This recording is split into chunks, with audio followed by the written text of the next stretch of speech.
Father Michael had always been a man of deep faith, dedicated to his parish and known for his compassionate sermons.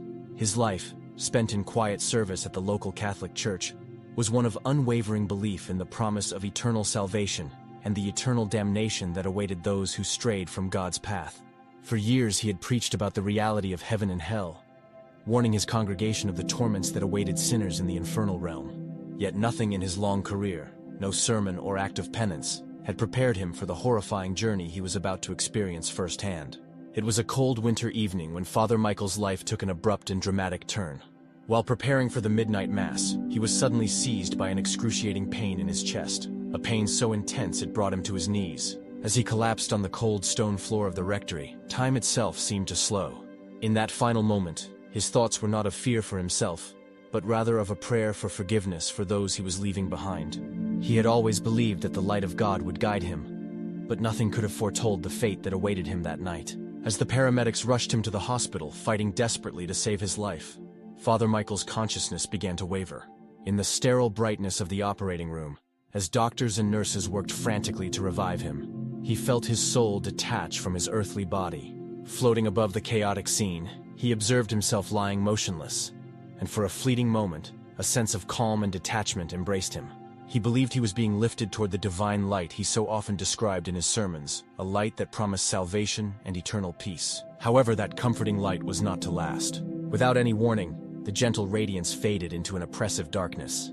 An intense, bone-chilling cold replaced the warmth of divine love, and Father Michael felt an irresistible pull downward, as if an unseen force was dragging him away from the sanctuary of light.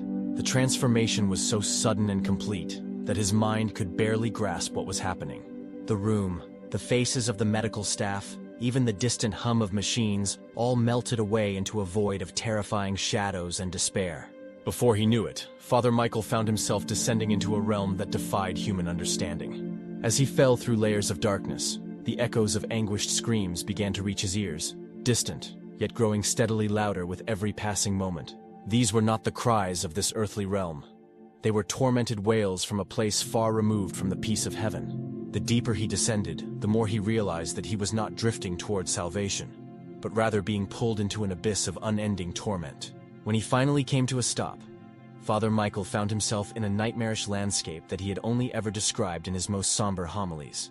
The ground was barren and scorched, a wasteland covered in a thick layer of ash and charred debris. Rivers of molten lava snaked their way through the desolation, casting an eerie red glow that danced in macabre patterns across the surface.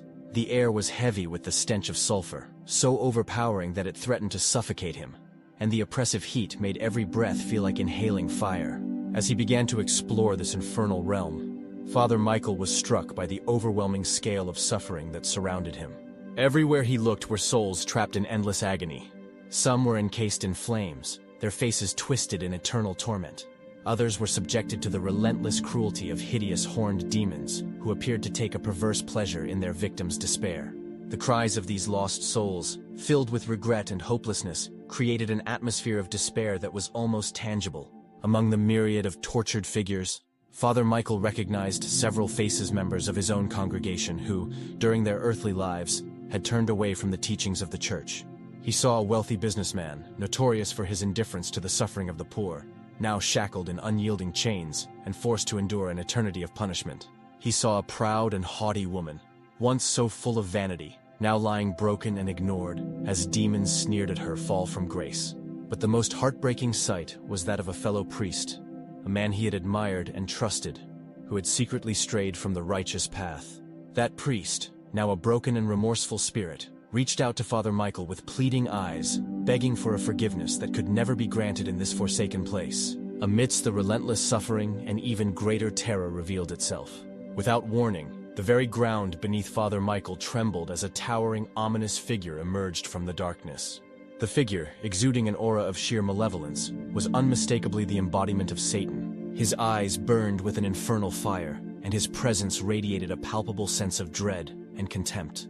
In a voice that was both deep and mocking, Satan addressed Father Michael. "Did you truly believe that your piety and your sacred vestments could shield you from my grasp?" He sneered, his words dripping with scorn and incredulity. "Even a man of God is not immune from the fate that awaits those who falter in their faith." Father Michael's heart pounded with fear and despair as the demonic figure continued his taunts. He had spent his entire life preaching the salvation of souls and the promise of eternal grace. Yet here he was, face to face with the ruler of hell. The shock of the encounter was almost too much to bear, and the overwhelming darkness threatened to completely extinguish his spirit. In that darkest moment, when all hope seemed lost and the agonizing reality of hell pressed in on every side, a brilliant, radiant light suddenly pierced the gloom. The appearance of the light was as sudden as it was miraculous. It bathed Father Michael in a warm, transcendent glow, offering a stark contrast to the bleak horror that had surrounded him moments before. A voice, imbued with divine authority and compassion, resonated within him. "This is not your final destination." The voice, gentle yet resolute, carried with it the promise of redemption and salvation. In that moment, Father Michael felt an invisible force lifting him upward, pulling him away from the clutches of the demonic realm. The oppressive heat and the relentless torments of hell began to recede as he ascended, drawn inexorably toward the comforting embrace of divine light. When Father Michael finally awoke, he found himself in a hospital bed, gasping for air as if emerging from a long, harrowing nightmare. The medical staff, who had been astonished by his miraculous return from what they believed was a death sentence, marveled at his recovery. For Father Michael, however, the experience was anything but a dream.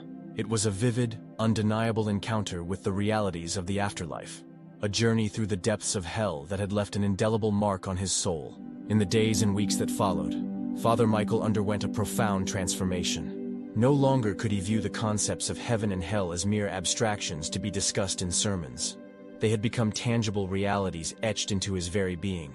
His near-death experience compelled him to re-examine his faith and to share his harrowing journey with anyone who would listen. He began speaking with renewed passion and urgency, describing in graphic detail the torments he had witnessed and the souls he had seen suffering in the depths of the inferno.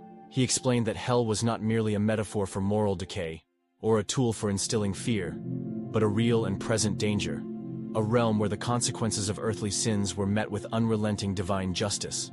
Father Michael urged his congregation and the broader community to examine their lives, to seek genuine repentance, and to embrace the mercy of God before it was too late. His testimony, filled with the raw intensity of his personal ordeal, resonated deeply with many who had long harbored doubts about the afterlife.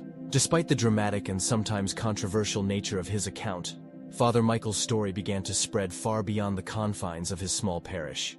Letters, emails, and messages poured in from people all over the country, some recounting their own inexplicable experiences, others expressing gratitude for the reminder of the eternal stakes at hand. Even those who had once been skeptical of the existence of hell found themselves forced to confront the possibility that there was indeed a realm of punishment waiting for the unrepentant.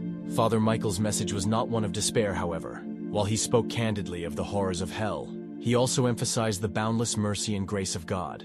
He believed that his experience had been a divine intervention, a call to action for a world that was rapidly losing its way. Through his sermons, he inspired many to rekindle their faith and to live with a heightened sense of moral responsibility. He reminded his listeners that no one, not even the most devout, was immune from temptation, and that the path to salvation was fraught with challenges that required constant vigilance. As Father Michael continued to share his experience, he also found himself drawn into deeper theological discussions. He engaged with scholars, fellow clergy, and even those who had once dismissed his account as a hallucination born of a failing body. Through these discussions, he sought to bridge the gap between faith and reason, arguing that his experience was not an aberration, but rather a profound affirmation of the teachings of the Catholic Church. His words carried the weight of personal experience, and while they stirred debate, they also ignited a renewed sense of spiritual inquiry among many. Over time, Father Michael's near-death experience became a symbol of both warning and hope, a reminder that the choices made in life had eternal consequences. His story, with all its dramatic twists and harrowing revelations, served as a testament to the reality of divine judgment and the redemptive power of sincere repentance. In every retelling, he stressed that the journey through darkness was not meant to condemn, but to awaken a deeper appreciation for the light of God. His experience was a call for every soul to seek forgiveness, to turn away from sin, and to embrace the grace that only faith can provide. For Father Michael, the journey he endured was far more than an encounter with the macabre images of hell. It was an invitation to understand the true nature of divine love, a love that could reach even into the darkest corners of existence and pull a lost soul back into the embrace of hope. His transformation resonated with many, and his message became a lifeline for those teetering on the brink of spiritual despair. As he walked the corridors of his church, his eyes shone with a quiet determination, a resolve to share the truth of what he had seen so that others might be spared the fate of eternal suffering. In the end, Father Michael's ordeal was not just a personal trial, but a divine mission, a testament to the eternal battle between light and darkness. His near-death experience reinforced his belief that the grace of God was both a shield and a beacon, guiding souls away from the precipice of damnation and towards the salvation that awaited in heaven.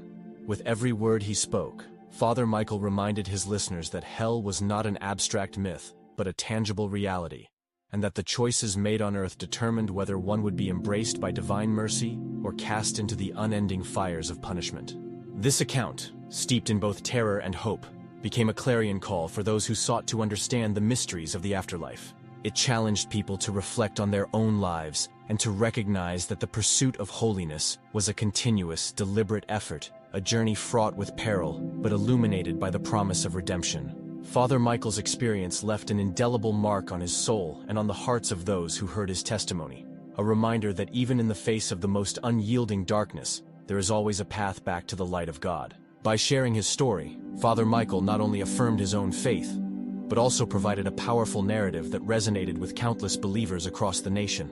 His journey into hell served as both a dire warning and a message of hope, a call for every individual to live a life of repentance and devotion, ensuring that when the final moment arrives, they may be met not by the torments of the damned, but by the everlasting embrace of divine mercy.